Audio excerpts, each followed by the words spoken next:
നമസ്കാരം. 10 സെക്കൻഡ്സിൻ്റെ മറ്റൊരു പുതിയ വീഡിയോയിലേക്ക് ഏവർക്കും സ്വാഗതം. നമുക്കറിയാം, SCERT പുസ്തകങ്ങൾ അടിസ്ഥാനമാക്കിയാണ് PSC പരീക്ഷകളിൽ ഒട്ടനവധി ചോദ്യങ്ങൾ ഉണ്ടാവുക.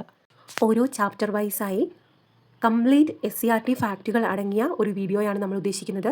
ഇന്ന് 5th സ്റ്റാൻഡേർഡിലെ ബേസിക് സയൻസിൻ്റെ ആദ്യത്തെ ചാപ്റ്ററായ ഒറ്റയല്ലൊരു ജീവിയും എന്ന പാഠമാണ് നമ്മൾ തിരഞ്ഞെടുത്തിരിക്കുന്നത്.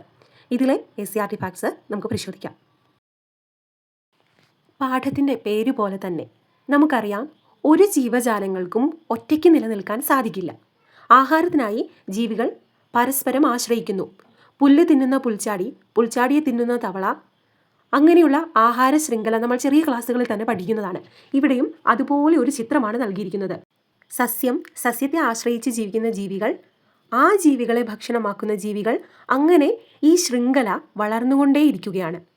ഇങ്ങനെ ആഹാരത്തിന് വേണ്ടി ജീവികളുടെ ഇടയിലുണ്ടാവുന്ന പരസ്പര ബന്ധത്തെയാണ് ആഹാര ശൃംഖലാ ജാലം അഥവാ ഫുഡ് വെബ് എന്ന് വിളിക്കുന്നത്. കരയിലുള്ള ആഹാര ശൃംഖലാ ജാലമാണ് ഇവിടെ നൽകിയിരിക്കുന്നത്. എന്നാൽ കരയിൽ മാത്രമാണോ ഫുഡ് വെബ് ഉള്ളത്? അല്ല, കടലിലും ഇങ്ങനെയുള്ള ആഹാര ബന്ധങ്ങൾ നമുക്ക് കാണാൻ സാധിക്കും. കടലിലെ ഏതാനും ജീവികളും അവയുടെ ആഹാരങ്ങളുമാണ് ഇവിടെ തന്നിരിക്കുന്നത്. സ്രാവ് അതിൻ്റെ ആഹാരമാണ് കണവ, മീനുകൾ, കടലാമ. മത്തി എന്താണ് ആഹാരമാക്കുന്നത്? ചെറിയ മീനുകളെയും പ്ലവകങ്ങളെയുമാണ് മത്തി ആഹാരമാക്കുന്നത്. കടലാമ സസ്യഭാഗങ്ങൾ, മീനുകൾ. സ്രാവ്, മത്തി, കടലാമ മുതലായവ ഭക്ഷണമാക്കുന്ന ചെറു മീനുകളുടെ ആഹാരം എന്താണ്? പ്ലവകങ്ങളാണ്. എന്താണ് പ്ലവകങ്ങൾ? ജലാശയങ്ങളിൽ സ്വതന്ത്രമായി ഒഴുകി നടക്കുന്ന ചെറിയ സസ്യങ്ങളെയാണ് പ്ലവകങ്ങൾ എന്ന് പറയുന്നത്. ഒരു ഫാക്റ്റ് കൂടി ഇവിടെ നൽകിയിരിക്കുന്നു. സമുദ്രം എന്ന ആവാസ വ്യവസ്ഥയിലെ ഉൽപ്പാദകരാണ് പ്ലവകങ്ങൾ. എങ്കിൽ കരയിലെ ഉൽപ്പാദകർ ആരാണ്? ഹരിത സസ്യങ്ങൾ അല്ലേ? സ്വപോഷിണികളെയാണ് നമ്മളെപ്പോഴും ഉൽപ്പാദകർ എന്ന് വിളിക്കുന്നത്. കടലിലെ സ്വപോഷിണികളാണ് പ്ലവകങ്ങൾ, കരയിലേത് ഹരിത സസ്യങ്ങൾ. അടുത്ത പോയിന്റിലേക്ക് പോകുന്നതിന് മുമ്പ് ഒരു ചിത്രം കാണിക്കുകയാണ്. ഇതൊരു വയലിൻ്റെ ചിത്രമാണ്. ഇവിടെ നമുക്ക് പല ജീവികളെയും കണ്ടെത്താൻ സാധിക്കുന്നുണ്ട്. ആ ജീവികൾക്കെല്ലാം നിലനിൽക്കാൻ ആവശ്യമായ എന്തും ഈ ഒരു ചുറ്റുപാടിൽ തന്നെ ലഭ്യമാണ്. ഈ ചിത്രം മനസ്സിൽ വെച്ചുകൊണ്ട് തന്നെ അടുത്ത പോയിന്റിലേക്ക് പോകാം. ആവാസം അഥവാ ഹാബിറ്ററ്റ്. ഒരു പ്രദേശം അല്ലെങ്കിൽ ഒരു ചുറ്റുപാട്, അവിടെ പലതരം ജീവികളുണ്ട്.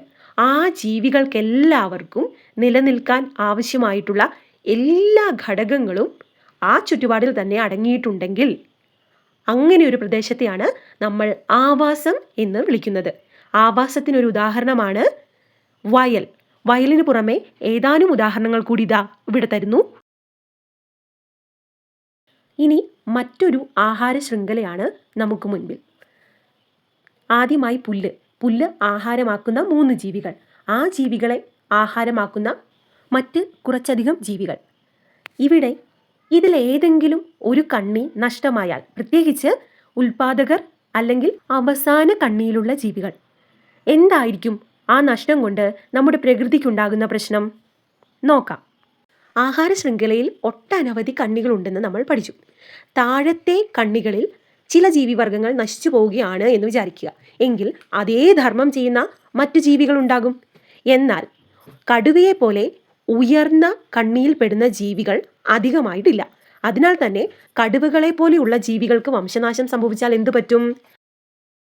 അതെ, ഒരു ആവാസ വ്യവസ്ഥയിൽ സസ്യാഹാരികളുടെയും മാംസാഹാരികളുടെയും എണ്ണം ആരോഗ്യകരമായ രീതിയിൽ നിലനിർത്താൻ സാധിക്കാതെ വരും. മറ്റൊരു ഉദാഹരണം നോക്കാം. ആഫ്രിക്കൻ ഭൂഖണ്ഡത്തിൽ നിന്നും കേരളത്തിലെ ചില ജലാശയങ്ങളിലെങ്കിലും എത്തിച്ചേരുകയും അവിടുത്തെ നാടൻ മത്സ്യങ്ങളെയെല്ലാം ഭക്ഷണമാക്കുകയും ചെയ്ത ഒരു അധിനിവേശക്കാരനാണ് ഈ ചിത്രത്തിലുള്ളത്. ഇതാണ് ആഫ്രിക്കൻ മുഷി.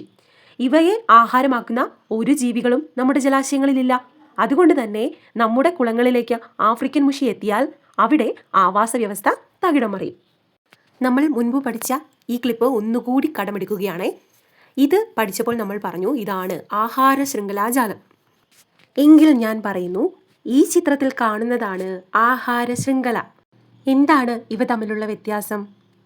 കാണുമ്പോൾ തന്നെ മനസ്സിലാകുന്നു. ഇവിടെ ഉൽപ്പാദകർ ഒന്ന് മാത്രമാണ്. എങ്കിലും ആദ്യത്തെ കണ്ണിയിൽ ഒന്നിൽ കൂടുതൽ ജീവികളുണ്ട്. ഇവിടെയാണെങ്കിൽ ഉൽപ്പാദകരും മറ്റു കണ്ണികളുമെല്ലാം ഓരോന്ന് മാത്രം, ഏറ്റവും ഉയർന്ന കണ്ണിയിലും ഒരാൾ മാത്രം. ഇനി ആവാസ വ്യവസ്ഥയിലെ ഉൽപാദകർ എങ്ങനെയാണ് സ്വപോഷിണികളാകുന്നത് അല്ലെങ്കിൽ സ്വയം ആഹാരം ഉൽപ്പാദിപ്പിക്കുന്നത് എന്ന് നോക്കാം.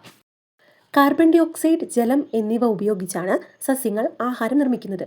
ഊർജം ലഭിക്കുന്നതോ സൂര്യപ്രകാശത്തിൽ നിന്ന്. ഇങ്ങനെ സസ്യങ്ങൾ ആഹാരം നിർമ്മിക്കുന്ന പ്രവർത്തനമാണ് പ്രകാശ സംശ്ലേഷണം. സസ്യത്തിൽ ആഹാര നിർമ്മാണത്തിന് സഹായിക്കുന്ന വർണ്ണകം ഏതാണ്? ക്ലോറോഫിൽ അഥവാ ഹരിതകം. അങ്ങനെയെങ്കിൽ സസ്യത്തിലെ ചുവപ്പ് നിറത്തിന് കാരണമാകുന്ന വർണ്ണകം ഏതാണ്? ആന്തോസയാനിൻ. നമുക്ക് ഒരു കോഡ് ഉപയോഗിച്ച് ഓർത്തിരിക്കാം. അതായത് ആന്തൂറിയം എന്ന് പറയുമ്പോൾ നമ്മുടെ മനസ്സിലേക്ക് ആദ്യമേ വരുന്നത് മിക്കവർക്കും ഒരു ചുവന്ന ആന്തൂര്യമായിരിക്കും അല്ലേ? ആന്തോസയാനിൻ, ചുവപ്പ് നിറം. ഇനി കരോട്ടിൻ. കരോട്ടിൻ എന്ന വാക്കിൽ നിന്ന് ക്യാരറ്റ് എന്ന വാക്ക് നമുക്ക് വായിച്ചെടുക്കാം. ക്യാരറ്റിൻ്റെ നിറം എന്താണ്? ഓറഞ്ച്. അപ്പോൾ ഓറഞ്ച് നിറത്തിന് കാരണമായ വർണ്ണവസ്തു കരോട്ടിൻ. അവസാനമായി സാന്തോഫിൽ. സാന്തോഫിൽ എന്ന വാക്ക് കേൾക്കുമ്പോൾ അതിൽ നിന്ന് സന്തോഷം എന്ന് വായിച്ചെടുക്കാമല്ലോ. സന്തോഷം വരുമ്പോൾ സ്മൈൽ ചെയ്യും. സ്മൈലി ബോളിൻ്റെ നിറം മഞ്ഞ. മഞ്ഞ നിറത്തിന് കാരണമാകുന്ന വർണ്ണകം സാന്തോഫിൽ. ഈ കോഡുകളെല്ലാം കേട്ട് ഈ കോഡുകൾ ഓർക്കാൻ ഒരു കോഡ് വേണം എന്ന് അഭിപ്രായപ്പെടുന്നവരോട് ഇത് നേരിട്ട് വായിച്ച് പഠിച്ചാലും മതി കേട്ടോ. പ്രകാശ സംശ്ലേഷണത്തിൻ്റെ ഫലമായി സസ്യങ്ങൾ പുറത്തുവിടുന്ന വാതകമേതാണ്? ഓക്സിജൻ. നമ്മുടെ അന്തരീക്ഷത്തിൽ ഓരോ വാതകങ്ങളുടെയും അളവ് ചിത്രീകരിച്ചിരിക്കുന്ന ഒരു ഡയഗ്രമാണ് ഇവിടെ കൊടുത്തിരിക്കുന്നത്. ഇതിൽ നോക്കി നിങ്ങൾ തന്നെ ഒന്ന് പറഞ്ഞേ, അന്തരീക്ഷത്തിൽ ഏറ്റവും കൂടുതലുള്ള വാതകം ഏതാണ്? നൈട്രജനാണ്. അത് കഴിഞ്ഞാൽ നമ്മൾ ശ്വസിക്കുന്ന ഓക്സിജൻ, മൂന്നാമത് ആർഗൺ, നാലാമത് കാർബൺ ഡൈ ഓക്സൈഡ്. മനുഷ്യരെ പോലെ തന്നെ സസ്യങ്ങളും മറ്റു ജന്തുജാലങ്ങളും ശ്വസിക്കുന്നത് ഓക്സിജൻ തന്നെയാണ്. പുറത്തേക്ക് വിടുന്നത് കാർബൺ ഡൈ ഓക്സൈഡും. സസ്യങ്ങൾ തങ്ങൾ പുറത്തുവിടുന്ന കാർബൺ ഡൈ ഓക്സൈഡിനെ പ്രകാശ സംശ്ലേഷണത്തിനായി ഉപയോഗിക്കുന്നു. അതിനു പുറമെ അന്തരീക്ഷത്തിൽ നിന്നുള്ള കാർബൺ ഡൈ ഓക്സൈഡും സ്വീകരിച്ച് പ്രകാശ സംശ്ലേഷണം നടത്തുന്നുണ്ട്. പകൽ സമയങ്ങളിലാണ് ചെടികളിൽ പ്രകാശ സംശ്ലേഷണം നടക്കുന്നത് എന്ന് പറഞ്ഞു. എന്നാൽ പകൽ സമയങ്ങളിൽ പ്രകാശ സംശ്ലേഷണത്തിന് പുറമെ ചെടികളിൽ ശ്വസനവും നടക്കുന്നുണ്ട്. രാത്രി കാലങ്ങളിൽ ശ്വസനം മാത്രമാണ് നടക്കുന്നത്. പ്രകാശ സംശ്ലേഷണം നടക്കുന്ന സമയം ഏതാണ്? പകൽ സമയത്താണ്. പ്രകാശ സംശ്ലേഷണത്തിൻ്റെ സമയത്ത് പരമാവധി സൂര്യപ്രകാശം ലഭിക്കുക, പരമാവധി ഊർജം ലഭിക്കുക എന്ന ഉദ്ദേശത്തിലാണ് ചെടികളിൽ ഇലകൾ ക്രമീകരിക്കപ്പെട്ടിരിക്കുന്നത്. നമ്മൾ മുൻപ് പറഞ്ഞതുപോലെ പുറത്തു നിന്നുള്ള വായു സസ്യത്തിനകത്തേക്ക് പ്രവേശിക്കുന്നത് ഇലകളിലൂടെയാണെന്ന് നമുക്കറിയാം. അങ്ങനെയെങ്കിൽ ഇലകളിൽ വായുവിന് പ്രവേശിക്കാനായി പ്രത്യേക ഭാഗമുണ്ടോ? ഉണ്ട്. അവയാണ് ഇലകളിലെ ചെറിയ സുഷിരങ്ങളായ സ്റ്റൊമാറ്റ. ഇലകളിലെ സൂക്ഷ്മ സുഷിരമായ സ്റ്റൊമാറ്റയെ നമുക്ക് നഗ്നനേത്രങ്ങൾ കൊണ്ട് കാണാൻ സാധിക്കില്ല. ഒരു മൈക്രോസ്കോപ്പിക് വ്യൂ ആണ് സ്റ്റൊമാറ്റ. ദാ ഇവിടെ ചങ്ങാതിമാരായ 4 സസ്യങ്ങൾ പരസ്പരം സംസാരിക്കുകയാണ്. മാവ് പറയുന്നു, ഞാൻ സ്വയം ആഹാരം നിർമ്മിക്കുന്നു എന്ന്. മാവിൻ്റെ പുറത്തിരിക്കുന്ന ഇത്തിൽക്കണ്ണി പറയുന്നു, ഞാനും സ്വയം ആഹാരം നിർമ്മിക്കുന്നുണ്ട്, പക്ഷേ ജലവും ലവണങ്ങളും മാവിൻ്റെ ശരീരത്തിൽ നിന്നാണ് വലിച്ചെടുക്കുന്നത്. മരവാഴ പറയുന്നത് നോക്കൂ, മരവാഴ സ്വയം ആഹാരം നിർമ്മിക്കുന്നുണ്ട്, പക്ഷേ മരവാഴയ്ക്ക് ഇരിക്കാനൊരു സ്ഥലം മാത്രമാണ് മാവ്. മൂടില്ലാത്താളി പറയുകയാണ്, ഞാൻ ആഹാരം നിർമ്മിക്കുന്നില്ല, എനിക്ക് ആവശ്യമായ പോഷക ഘടകങ്ങൾ ചെടിയിൽ നിന്നാണ് വലിച്ചെടുക്കുന്നത്. സൂര്യപ്രകാശം ലഭിക്കുന്നത് എല്ലാ ചെടികൾക്കും ഒരുപോലെയാണ്. എന്നാൽ ഓരോ ചെടികളും ആഹാര സമ്പാദനം നടത്തുന്നതിലാണ് വ്യത്യാസം.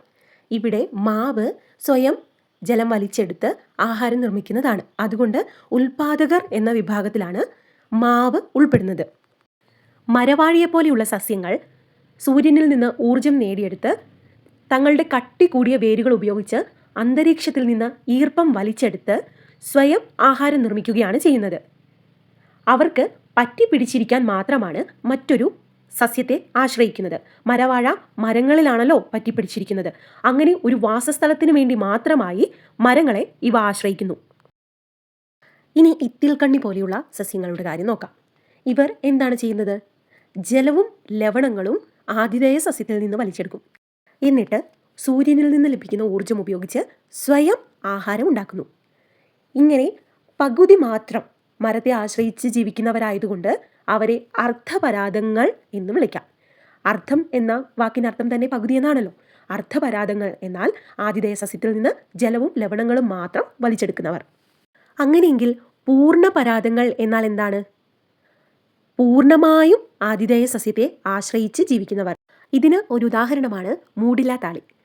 മൂടില്ലാത്താളി പോലെയുള്ള സസ്യങ്ങൾ ഏത് വൃക്ഷത്തിൽ അല്ലെങ്കിൽ സസ്യത്തിൽ ജീവിക്കുന്നോ അതിൽ നിന്ന് പോഷക ഘടകങ്ങളും ആവശ്യമായ ഭക്ഷണങ്ങളും എല്ലാം വലിച്ചെടുക്കുകയാണ്.